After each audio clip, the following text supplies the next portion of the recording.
gods and all our personal gods be with us. Hello, everyone. Welcome to the launch of the second anthology in Jalada Africa's translation series. Yesterday, September 30th, was International Translation Day, and today, October 1st, 2023, marks 53 years since the proclamation of Nigeria's independence from British rule. We selected this special day in honor of our featured author, Professor Wole Soyinka, who hails from the nation. He has been a lifelong political activist and agitator for better governance, and he was also imprisoned for 22 months in 1967 during the Biafra War. Professor Soyinka has written essays, poetry, memoirs, operas, short stories, and 3 novels. The Interpreters, published in 1965, Season of Anomy in 1973, and more recently, Chronicles from the Land of the Happiest People on Earth in 2021. He has also worked as a translator, making the first novel written in the Yoruba language by Chief Daniel Fagunwa available in English as A Forest of 1,000 Diamonds, a hunter's saga. Professor Soyinka also holds the distinction of being Africa's first Nobel laureate for literature, winning the prize in 1986. A member of Jalada Africa, a Pan-African writers collective and digital publisher. I have served as managing editor and board secretary for the collective and have been running the second edition of our translation series as project lead. It is a unique and challenging task to render a single text into as many languages as possible. For us, this journey started in 2015 when former Jalada managing editor Munyao Kilolo conceptualized the series. The first issue, quite fittingly, featured a Gekoyo fable, Etweka ria Murogaru kana keriage tumaga adu madhi maruge, by Professor Ngoge Wathiongo. This story has been translated into 100 languages, available at jaladaafrica.org.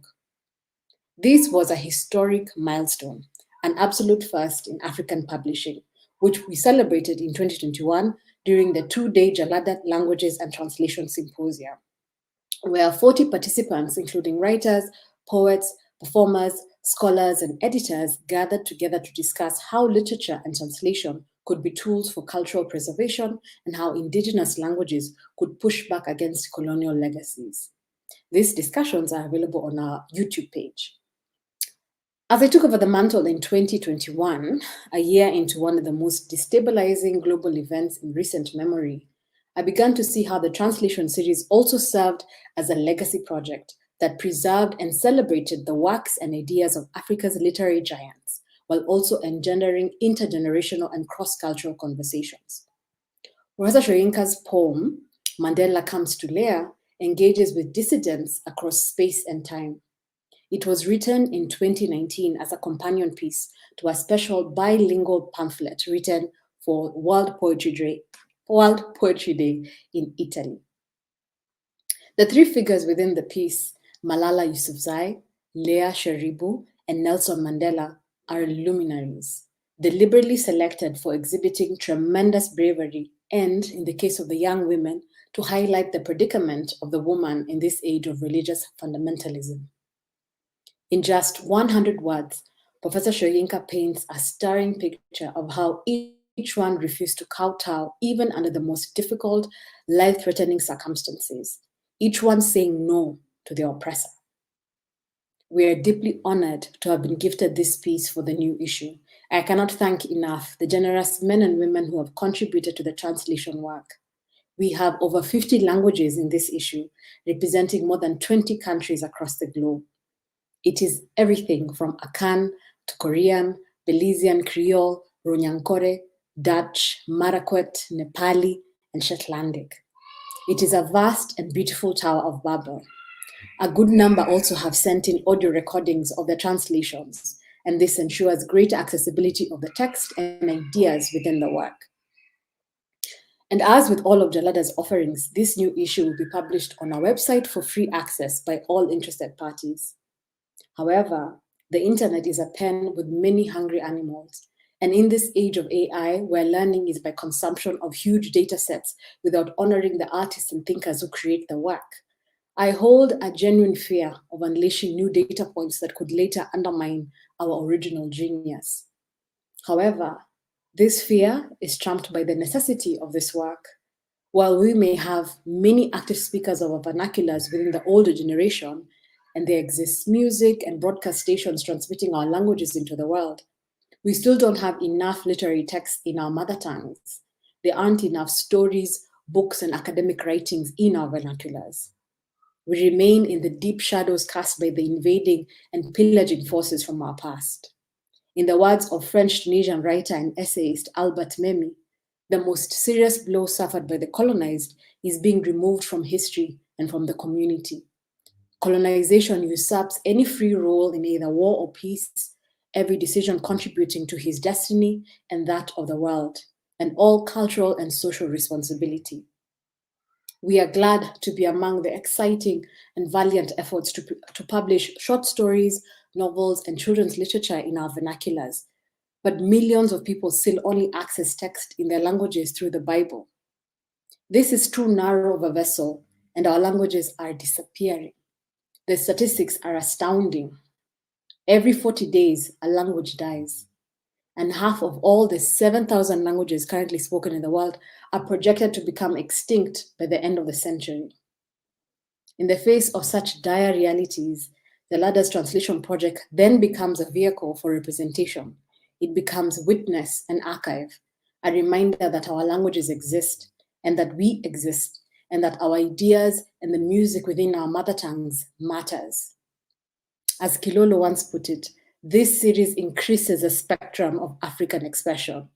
And with UNESCO declaring 2020-2023 as the International Decade of Indigenous Languages, I am honored to have worked with so many generous and talented translators and language enthusiasts to put a little bit of ourselves into the world.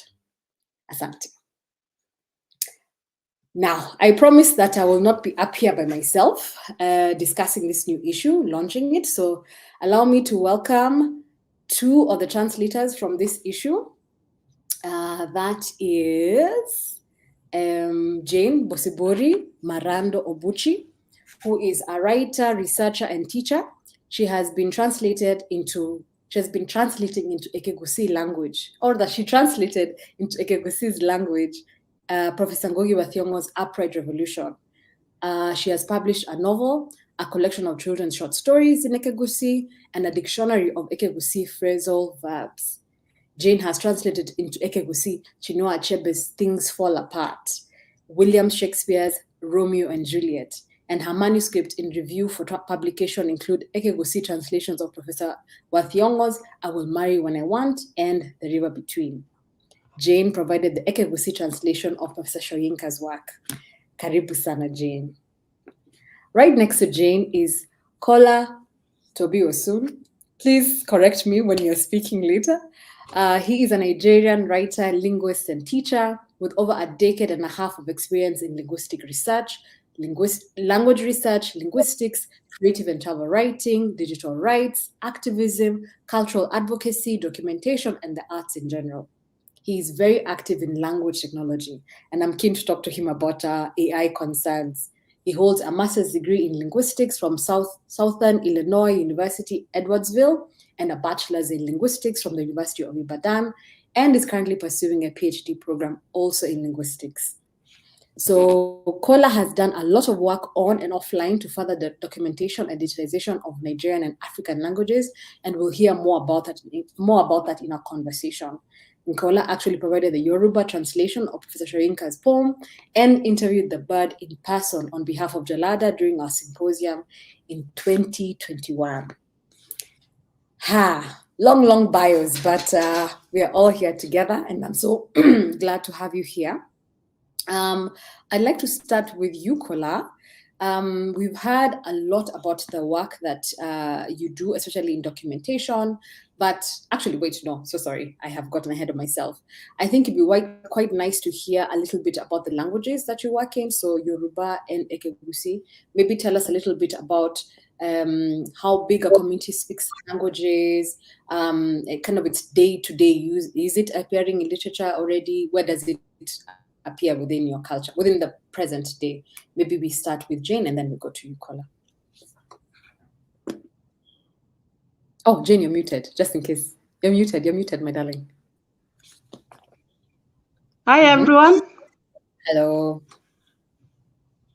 I want Yes. to thank you, Anjali, for this opportunity to talk about our African languages through Jalada publications. It's true that I've translated those works that have been cited. I work with the three languages. My mother language, which is Ekegusi, Kiswahili, which is a Kenyan national language, and English. But lately I've resolved to write in Ekegusi and Kiswahili. So I've translated several works, including the ones that you mentioned, Things Fall Apart by Chinua Achebe, Ngugi wa Thiong'o's I Will Marry When I Want. The text is ready now. Oh, super. And I've embarked on having it acted out. Oh. I've finished translating The River Between. I've translated Murambi, The Book of Bones by Boris Bakari Diop from Senegal, where he talks about the Rwanda genocide. So from that, especially the last text that I've mentioned, you can realize that I'm translating works from all over the world, not necessarily from Kenyan authors. Yes. So I've translated Romeo and Juliet, Chinua Achebe, Ngugi wa Thiong'o, Boris Bubakar. Those are 4 countries to mention, but a few. So from that kind of interaction, I've gotten my community talking with other communities from all over the world. Yes. So they're able to interact with the different cultures. For example, when they read Romeo and Juliet in my mother language, they are able to learn about the English culture. And of course, there are so many issues that are common in both cultures.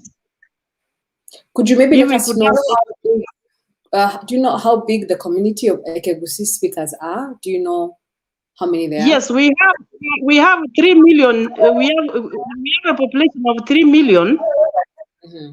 And the assumption to me, the assumption is those 3 million are able to use Ekegusi language.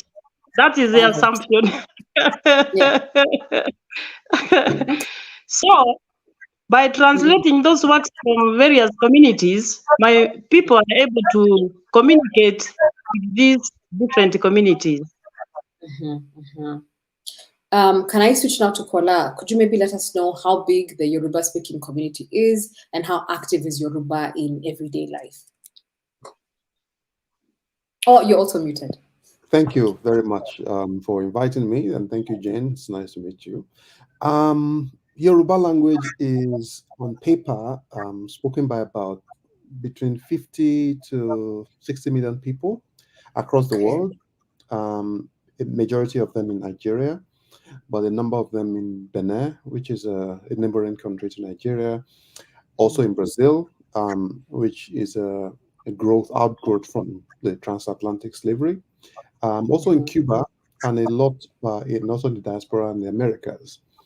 My work has focused on the Yoruba spoken in Nigeria, but like Ekegusi and many African languages, the number of speakers is always in doubt. Number one, because we don't have accurate census information, but also because the number of people who actually use the language in everyday life is out of step with the number of people who actually are Yoruba people. So there are people who are Yoruba culturally, but are not Yoruba with their language.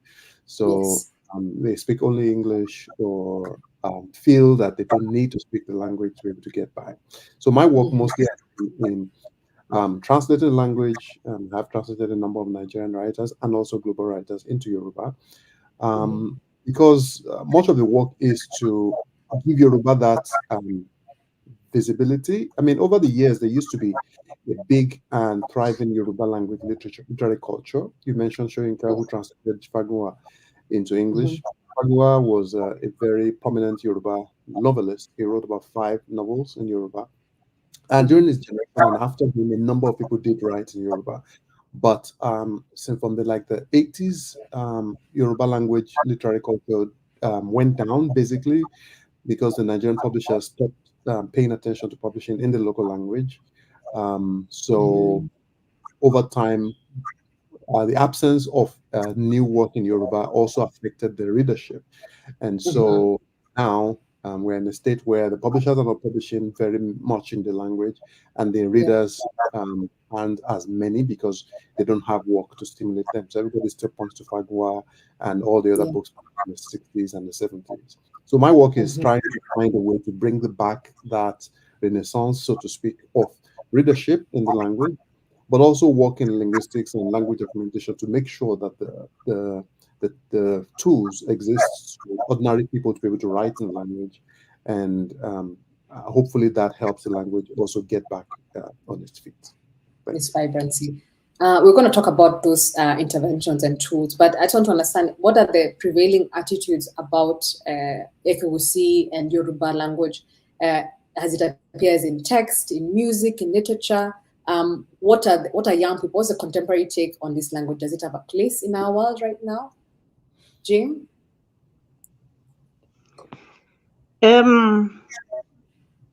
Actually, it's very frustrating writing in African languages, particularly in my language. When I started doing that, I was very much discouraged by friends, including close ones, who would remark that nobody is ready to read a text in Ekewusi.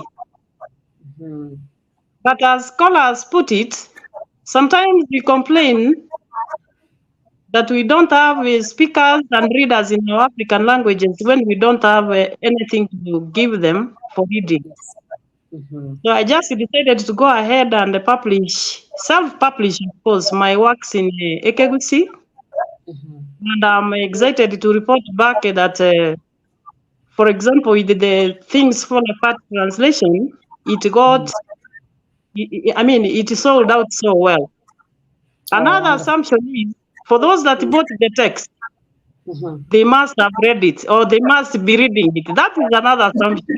Because sometimes somebody can buy a text out of excitement and he doesn't go into reading it. That's true.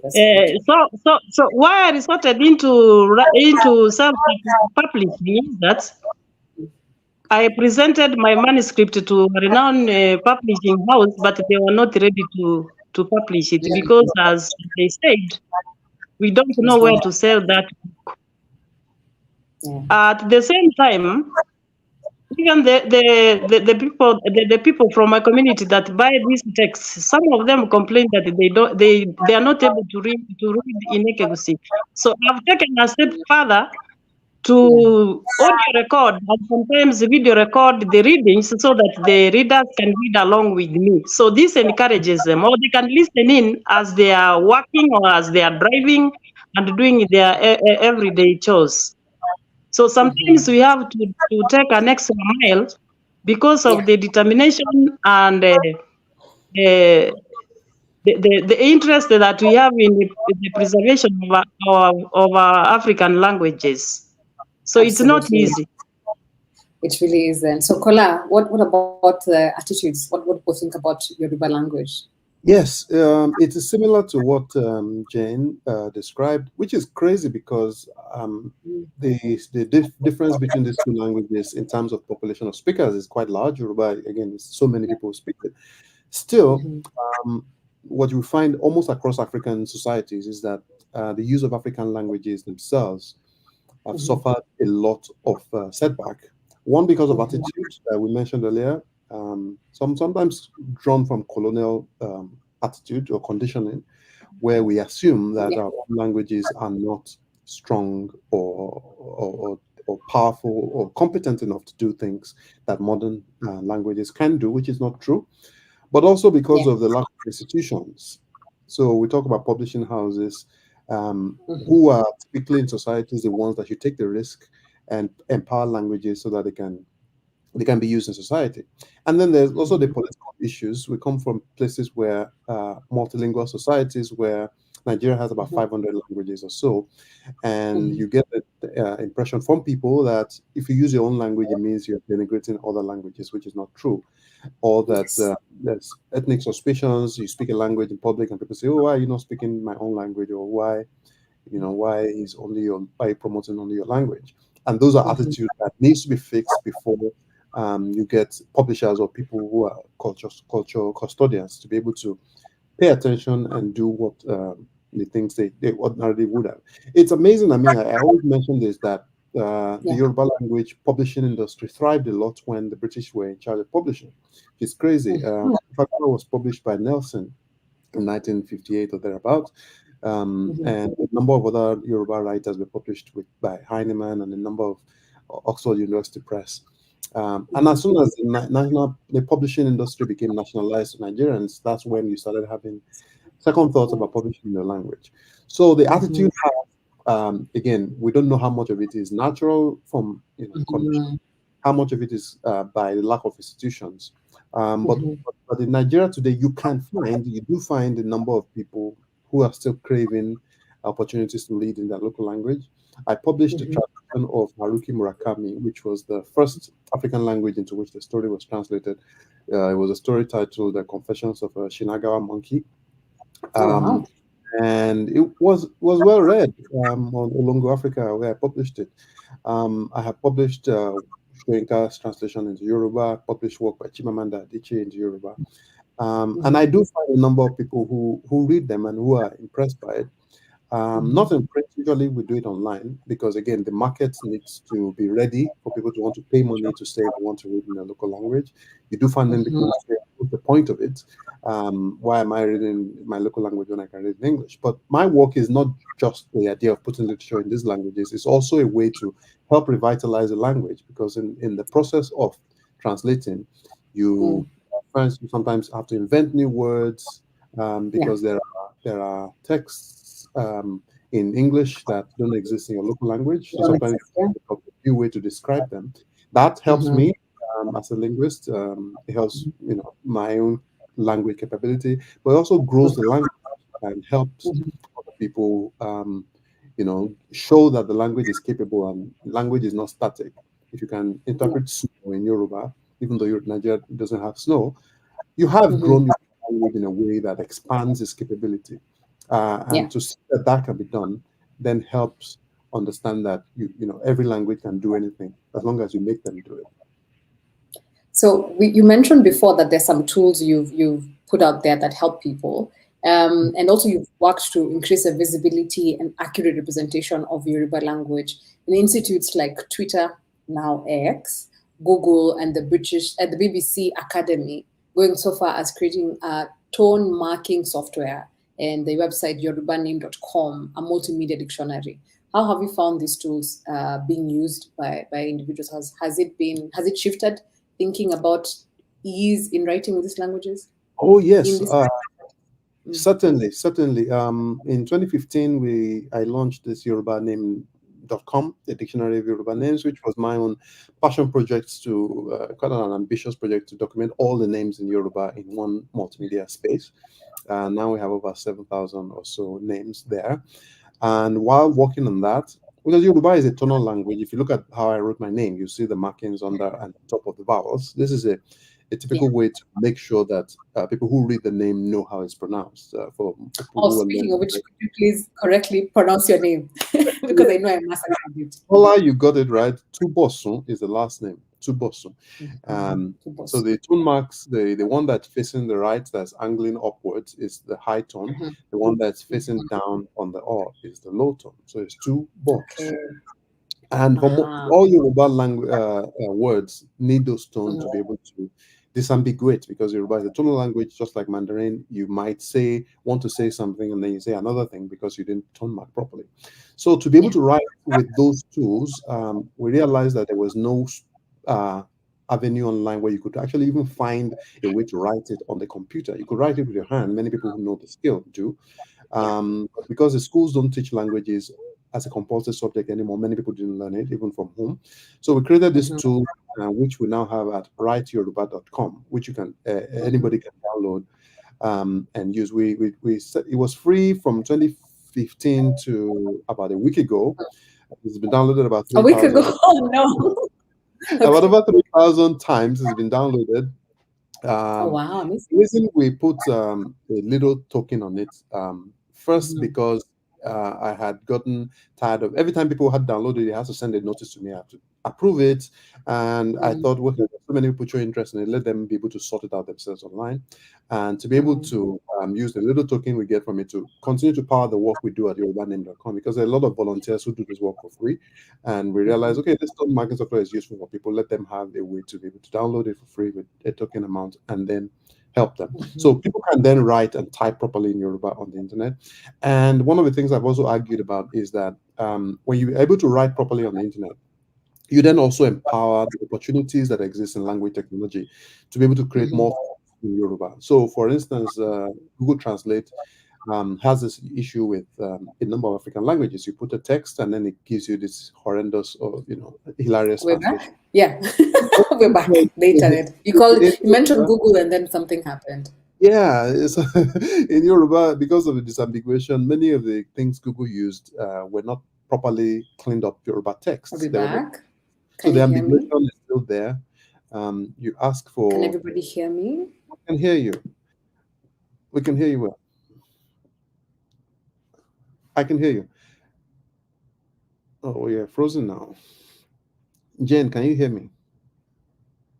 Okay, I think you can hear me. When Jerry was frozen, she's still frozen. Let me try to complete this conversation. Maybe she can join us before then.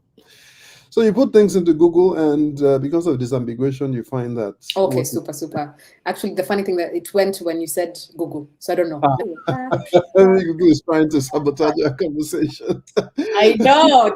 Don't mention the big boys. Don't mention the big boys.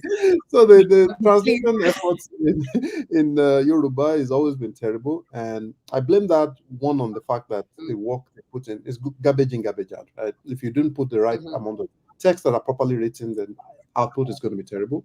So I encourage that people write properly in Yoruba with the appropriate tone online, using Twitter, using all these spaces. Then there's better text in the language, and if there's better text, when Google or any of these big companies need data to train their devices, they have a cleaner tool to use, and then we may have a better tool in the future. So Siri, which is like the AI voice, exists in languages like Sweden, like Norwegian, like Icelandic. Languages are like 5 million speakers, but Yoruba is like over 50 million speakers, and we don't have tools like that. And reason is not just because language companies are lazy, but because they're afraid that more people will not use it because they assume we don't have the money, but also because the text needed to use in the language needs to be properly written and cleaned up, and they don't want to invest in that space. So we are trying to do that work already by ourselves to empower the language and hope it helps to bring a bigger, brighter future for the language. Wonderful. Jane, you're equally invested in providing tools. So we talked about, you self-publish, but also you've created a dictionary with Yegegosi phrasal verbs. And because you're a teacher as well as a writer, I'm really curious about whether you've used this in your work. Are you teaching people using the short stories that you've translated? What's been the reception? And are people using your dictionary?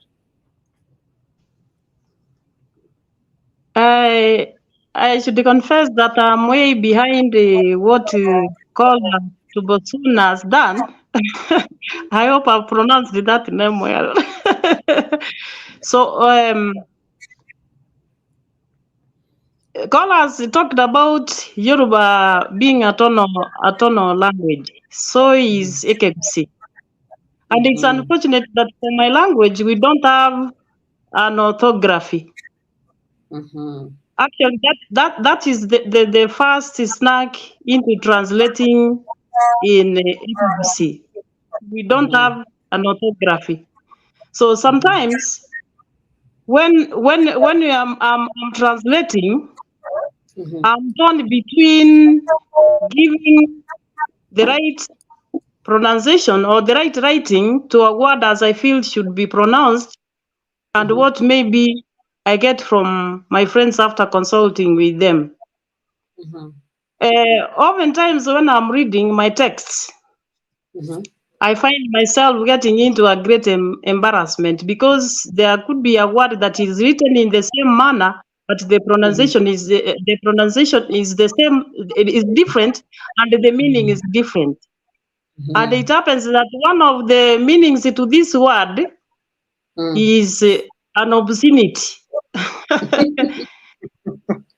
So if we could have such an orthography, then I think my readers and even myself as a writer could be in a better place to do my work with a lot of ease. So as a teacher, I teach literature. Okay. Literature, that is English. So as a teacher, when I'm teaching my students, what I can only do is to have those phrasal verbs from my dictionary of phrasal verbs translated into English, or giving them an equivalent in English, and emphasizing on their meaning. And I give my students the application according to my culture, that is Ekegusi culture. So maybe that helps, so that they get into knowing more about my culture and developing more interest in my culture as well as theirs. In the setting, in the classroom setting, there are different cultures represented by the students. So even when I'm translating from these different cultures, as I mentioned earlier, there are some words that cannot be mentioned in a given culture, and if they were, then they could be something else. For example, when I was translating Romeo and Juliet, there is the word kiss or love. In my culture, a man never tells a woman that he loves her.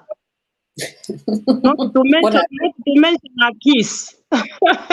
So I had to get my own words so that I could soothe my culture. Because if I could translate the text as raw as it is, then my readers could think that I've gone berserk. So we get confused. But the good thing is that as a translator, I have the leeway. I have the opportunity. I have the freedom to translate the text. I'm in control of the text. In as much as I should keep the original meaning of the text, I have the freedom to quote or to give some quoting to my translated text. Yes. Language is very political. Truly. As it's known. So whenever you start writing in your mother language or in an African language, there is no political goodwill. Recently, actually it was 2 days ago, here in Kenya, the cabinet secretary for education pronounced that in the Kenya certificate of secondary education, there are two options the students can pick one language out of two choices, that is English and Kiswahili. And I'm very sure not so many students will pick Kiswahili, which is our national language. So you can imagine the reception that my language, which is Ekegusi, out of the 50-something languages that I found in Kenya, it could receive. Even from my county, nobody is interested in Ekegusi writing. So they want to teach their children English and at least Kiswahili for survival. This, as Kola put it, is as a result of that colonial mentality that was developed during colonialism. So anybody that could speak fluent English was rewarded. And if you could communicate in your mother language, you are given a disc. In my school, it was a big log of good, which you could carry all day long, and in the evening you get punished for that. So if we could have our political leaders encouraging or pushing for preservation of our African languages, then things would get better. But yes, we can't lose hope. We have to go ahead and do what we think should be done. Thank you. Yes, and thank you so much. And speaking of hopeful things, we have gathered here to celebrate publishing of a project in over 50 languages. Previously, we had published one in over, actually 100 languages currently. So even if there's no political goodwill, even if people are not interested in investing, we as Jalada are interested in that because these languages are important and they're really disappearing from the world.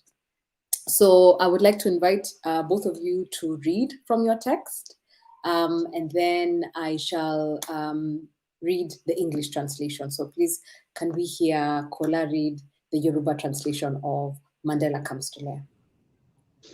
Thank you. So, yeah, Mandela Comes to Life in Yoruba. The title is Mandela Toliawa. That's your Wole Soyinka. Rárá, ó wí, òmìnira ò gba ìwọ̀sí. Ṣẹ́kẹ́ṣẹkẹ̀ sì pàdé mọ́ ẹlẹ́wọ̀n àgbà Rọ́bìnì lẹ́sẹ̀. Bẹ́ẹ̀ kọ́, òun sọ, ìmọ̀ kì í gba ìyàsọ́tọ̀. Àpá pẹ̀lú àìbẹ̀rù rèé lójú omidan Pakistani. Rárá, òun wí, ìgbàgbọ́ kì í ṣe tipátipá. Ohun àhámọ́ onírẹ̀lẹ̀ onígboyà ní Dapchi. Àtùpà rẹ̀ kò ṣeé pa nínú ihò àwọn agbawèrè mẹ́sìn.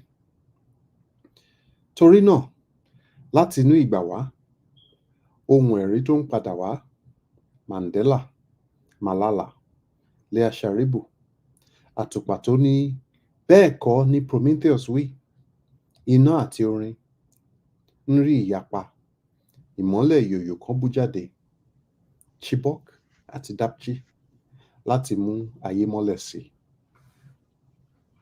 Thank you. Wow. Thank you very much. Hey, it Jane, can sounds we- so musical.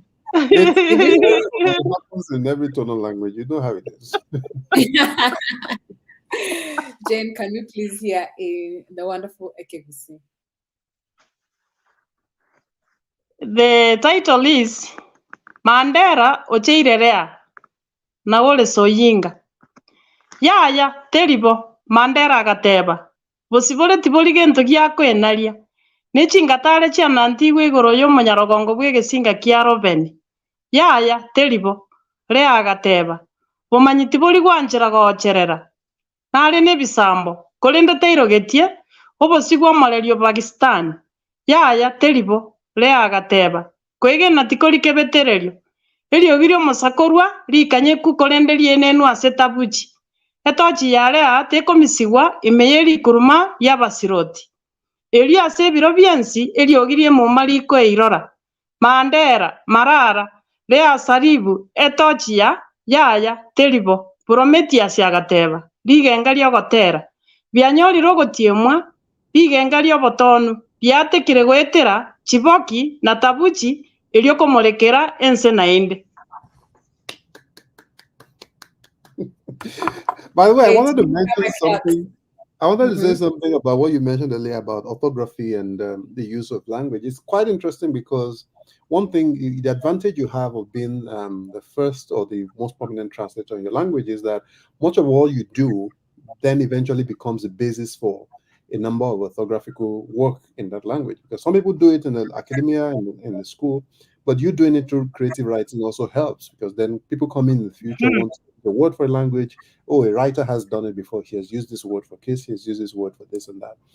I ran into a similar problem doing a Chimamanda story, which had the word gay inside, which, as you know, in most African languages don't quite exist as a word.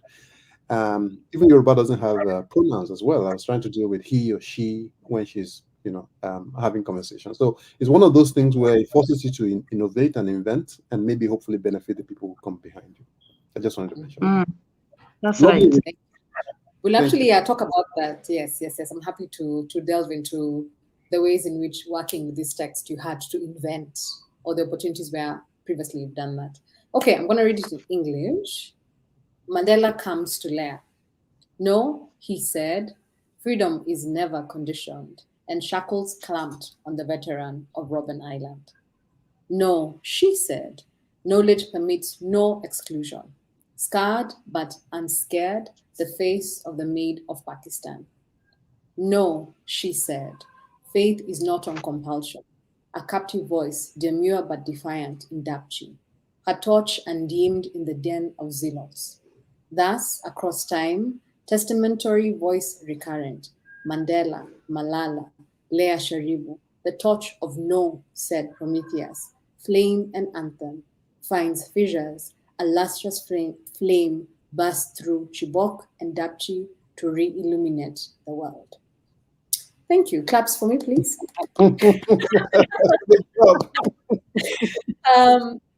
So Yeah, before we get I want. yes, Sorry, Wanjeri. go ahead. Go ahead.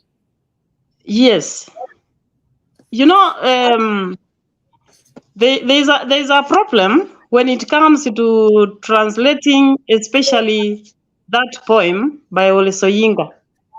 Mm-hmm. The poem itself cannot be understood in isolation without background information to it. Yeah. For Yes. example, with my AKBC translation, actually, we have Mandera, Marara, Rea Sarib. So if we have this point Mm-hmm. without giving the background to its being written, then I think our readers won't understand anything. Mm-hmm. So that is yet another challenge that we face as translators. Yes. Well, with poetry, mostly with poetry, it's always there's always context needed for any reader anyway. And I remember when one of our translators who was doing it, and I think into a Spanish language, and I remember having to give like annotations as to this is Or is this this was online in Catalan? Mariana. Yes, when Mariana was doing, I think it was I can't remember what language it was. Yeah, Catalan. yeah, Catalan. Yes, yeah, exactly. Because you know, anybody who didn't know who Leah was, who I mean, everybody knows Mandela and Malala. Yes. And all those contexts were important to at least annotate the poem in English and then hopefully help that person then situate it in their own experience and in their own language. That's right. But this often happens with poetry, as opposed to like prose, where you get all the chance to understand the story. So before we go further, I would hope Kola can help us a little bit, giving us deeper context. First of all, can you tell us who Leah Sharibu is? And then, because you spoke to Professor Shawinka in person about the work, which people can watch at length on our website, please tell us if he mentioned why he wrote this poem, maybe something deeper for the audience. Yes. So in 2018 or thereabout, there was a kidnapping of some school children in a place in Dapchi in northern Nigeria. And Leah Sharibu was one of the people who were kidnapped. And there was what we heard from different news sources was that she was being forced to renounce her religion, and as a condition of her release. Of course, we didn't know whether she would be released anyway, even if she renounced her religion. But it was said that she defiantly said, "No, I'm not going to renounce my religion. I'm going to remain whatever it is I was." So I think that was what Shrinka was trying to reach to here, that occasionally even Malala was also as well, Malala Yousafzai, who was shot in the head because she decided she wants to go to school. So these are just illustrating people who have shown courage in the face of really, really tough situations, especially young women, young people who you rarely expect that kind of courage and resilience from, showing the world that you can always stand up for your rights, even though you might sometimes pay for it with your life or freedom. Mm-hmm. And then also speaking with him in person about the piece, is anything he mentioned? Yes, I remember having we went to his house, we had about an hour of conversation, and yes, I asked him about why he chose these three people. He mentioned the same thing I said, which is he has been fighting all his life for freedom in different ways, and he's speaking out for the disadvantaged, and he was happy to use these three people to tell the story that freedom comes in different ways. And one of the things I wanted to ask him was how he decides in himself when to take direct action and when to just write. Because, writers have the primary role is to sit down behind the desk and put words down. But he, in his own life, has sometimes put his own freedom on the line to be able to activate, to act for, and to advocate for particular ideas he believed in. How do you decide when to do either way, and when you decide that it's prudent for me to just stay in my space and write? And he said, I can't remember how he put it, but he did mention that, okay, sometimes you have to find out on individual basis what is the most important way to deal with the situation. Sometimes writing may just do it and hope that it inspires somebody somewhere. And sometimes you find yourself unable to do anything else but to either get on the streets or take up force of arms like he did in the past, or do other things, join other people in protesting. I thought that was very interesting because, writers, again, our work is on the paper, but we are also human beings and citizens of spaces where we exist, and how we decide, how we make choices at each time is quite important. And sometimes ordinary people might be forced to become heroes like Nia Sharibu and Alala when they didn't even least expect it. You're just there trying to go to school, and all of a sudden you are the voice of a generation because you took on a force more powerful than you, and in spite of all the risks to your life, you make your voice heard loud and clear. I thought that was it. Thank you for sharing that, Kola. Jane, does that help you? Give you a deeper context for the work? Yes. I would like to add on to what Kola said. Sure. So when he mentions Thailand, he mentions Mandela, he mentions Malala, Sharif, and all those. For the three characters, I mean, he compares the ladies with the Mandela, that they sacrificed their comfort for a cause for humanity. So for the Thailand one, there were 12 boys that got lost with their coach. They disappeared into a cave where there was no Wi-Fi, there was no cell phone and all that. There was no GPS. So the whole world expected that this could end in doom. Yeah. But with the time, people united to save the 12 boys and their coach. Yeah.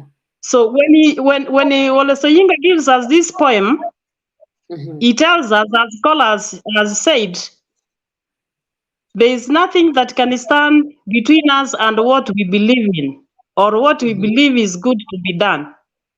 Yeah. Even when it comes to religion, we shouldn't renounce it for our comfort, but not the Shakahola one. If it's the Shakahola idea, then we should renounce it. Shakahola is a sect, is a religious sect that led people astray in Mombasa a few months back.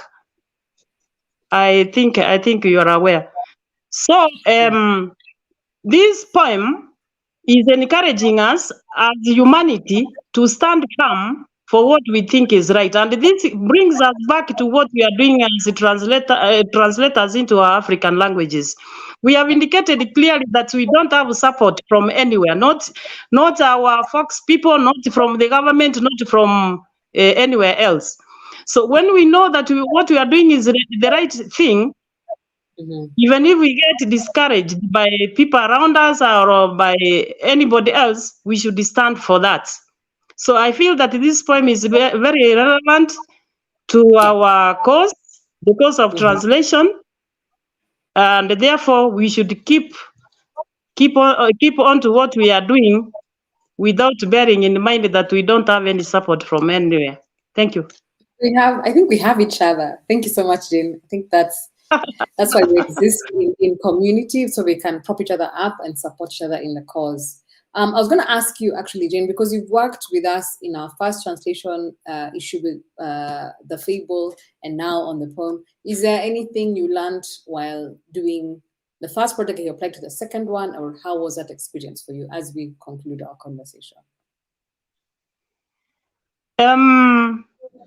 When we did the first project, That was Ngugi wa Thiong'o's translation of The Upright Revolution, or Why Human Beings Walk Upright, which I translated into Ekegisi as ogonchore riogo tenenu gosege kogera mwanya bantago tara matenena.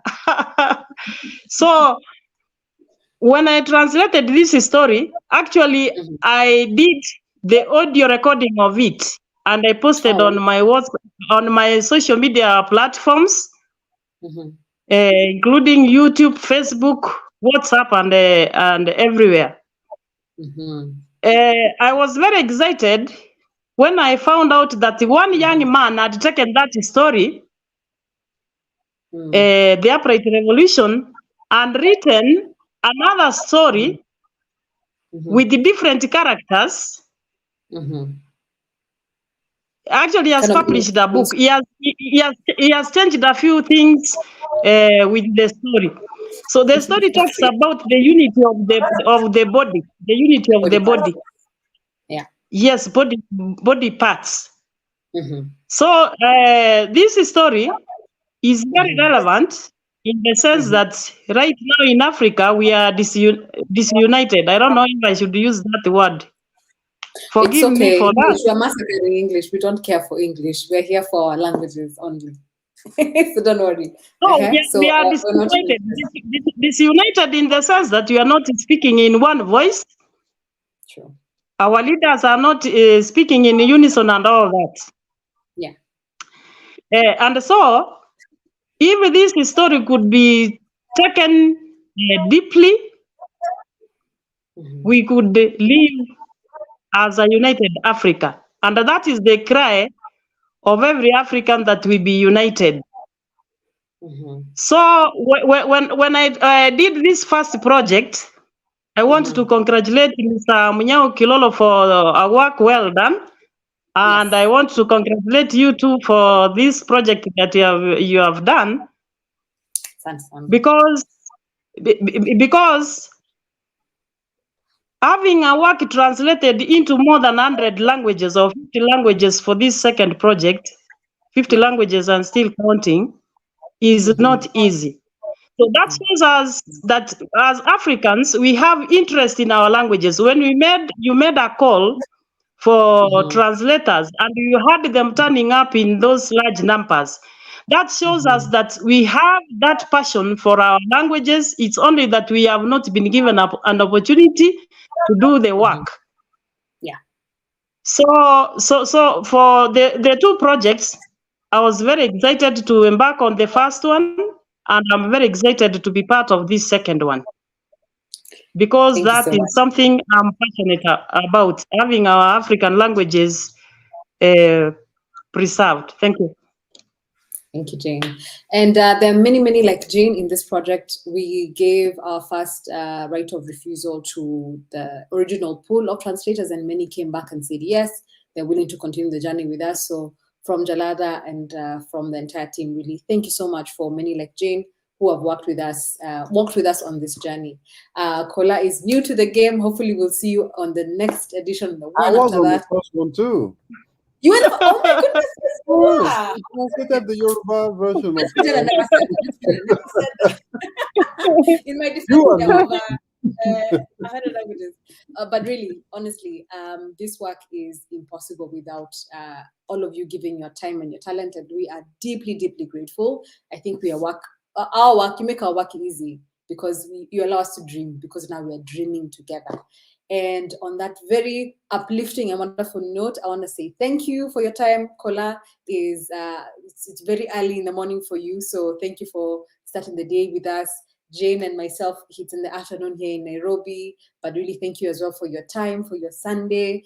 All the viewers on the call now and in the future, thank you for your time.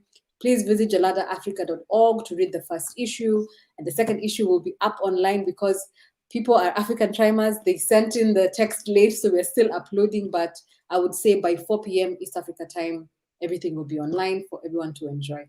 Yes, Jane. Allow me to say one word. Sure. So I want to encourage all of us as Africans that Mandela comes to us.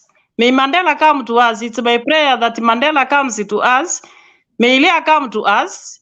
May Malala come to us. We must begin now. Yeah. The beginning is in our in saving our African languages, Truly. our culture, and Ubuntu is there to stay. Thank you. Thank you. Thank you, Jen. Any last remarks, Fola? Do you want to say anything? Well, yes, I've been. It's been a pleasure. I've enjoyed working on the work. I enjoyed talking to Olusegun about it, and I'm here whenever you need me. Thank you. Super wonderful. I'll keep to that. And on that wonderful note, thank you, everyone. Take care. Visit jaladaafrica.org to also read our other work. We are publishers of literature in every regard: poetry, short stories, essays, visual art. So please check out our other work. If you're interested in translation, you can check out the other languages. Once we publish and you see your language is not represented and you'd like to take part, please email us at jaladatranslations@gmail.com, and we'll be very happy to welcome your translation. On that happy note, bye, kwaherini. Have a wonderful, wonderful. Bye. Bye bye.